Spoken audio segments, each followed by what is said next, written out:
எப்பவுமே தன்னோட முன்னாடி இருக்கக்கூடிய நடிகளோட படத்தோட வசூல வந்து மிஞ்சிமா இதை வந்து அதை பீட் பண்ணுமா அப்படின்ற விஷயம் இருந்துகிட்டே இருக்கும்.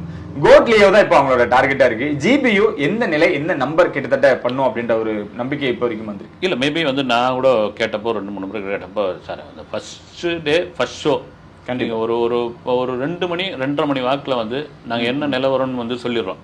ஆனால் இது வரைக்கும் அனுமானமாக வந்து சொல்லலாம். இந்த ஐப்பு இந்த மாதிரியான விஷயங்களை பார்க்கும்போது தமிழ்நாடு வரைக்கும் ஒரு 40 கோடி, அது 40 கோடினாலே பெரிய கலெக்ஷன். நீங்கள் சொல்கிற மாதிரி லியோவையும் கோட்டையும் தான் டார்கெட் பண்ணுற மாதிரி இருக்கும். அதை தாண்டி ஒரு வசூல் நீங்கள் முதல் நாள் கலெக்ஷன் உலகம் முழுக்க அப்படின்னா 100 கோடி அப்படின்னா அது ஒரு பெரிய கலெக்ஷன். ஓகே, அது பார்த்தீங்கன்னா ஜெயிலரை பீட் பண்ணுற மாதிரியான படம் கண்டென்ட் கரெக்டாக உட்காந்துட்டு ஜெயிலர் கூட அதுக்கு முன்னாடி வந்து என்னையா படம் அப்படின்லாம் சொல்லிட்டு இருந்தாங்க.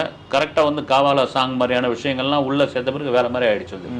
அதனால வந்து அந்த முதல் ஷோ இருக்கு இல்லைங்களா, அதுதான் இதை வந்து நிர்ணயம் பண்ணும் அப்படின்ற விஷயம் தான். குறிப்பா தமிழ்நாட்டை பொறுத்த வரைக்கும் முதல் நாள் அப்படின்னா ஏகே அவர்களோட படத்தோட வசூல் தான் முன்னிலையில் இருந்துட்டு இருக்கு. அதுதான் இங்கேயும் நடக்க போகுது அப்படின்னு விஷயங்கள் இருந்தாலும் யார் சார் அடுத்து இயக்க போறாங்க? அவர் வேற சென்னை வந்துட்டாரு. இந்த ரெஸ்பான்ஸ் எல்லாம் பார்த்துட்டு குறிப்பா அஜித்தோட மனநிலை என்னவா இருக்கும் சார்? இந்த மாதிரி ஏகே இந்த மாதிரி டீச்சருக்கு நல்ல ரெஸ்பான்ஸ் வந்திருக்கு, ட்ரெய்லருக்கு வந்திருக்கு, 2 பாட்டுக்கு வந்திருக்கு, இதெல்லாம் பார்க்கும்பொழுது அவரோட மைண்ட் செட் என்னவா இருக்கும்? இல்லை மைண்ட் செட் என்ன வந்து கண்டிப்பாக எல்லா ஹீரோக்களும் பார்த்துக்கிட்டு தான் இருக்காங்க வந்து அவங்களுடைய விஷயங்கள் எல்லாத்தையும் பார்த்துக்கிட்டு இருக்காங்க.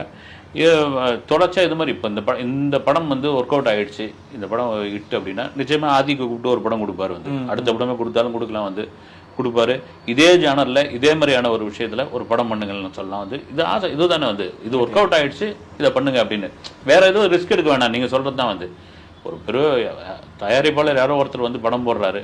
படம் போடுறவருக்கு வந்து ஒரு 100 ரூபா போட்டு கையில் 10 ரூபாய் எடுத்து போகிறது எப்படி இருக்குது? 100 ரூபா போட்டு 100 ரூபாய் எடுத்து மாட்டோம். அது 100 ரூபா போட்டு 150 ரூபா எடுத்து போனால் சந்தோஷமான ஒரு விஷயம் தான் வந்து. இப்படி சந்தோஷமான விஷயமா இருக்கும் பொழுது இதே ஜானரில் படம் பண்ணணும்னு ஒரு மனநிலைக்கு மாறலாம்.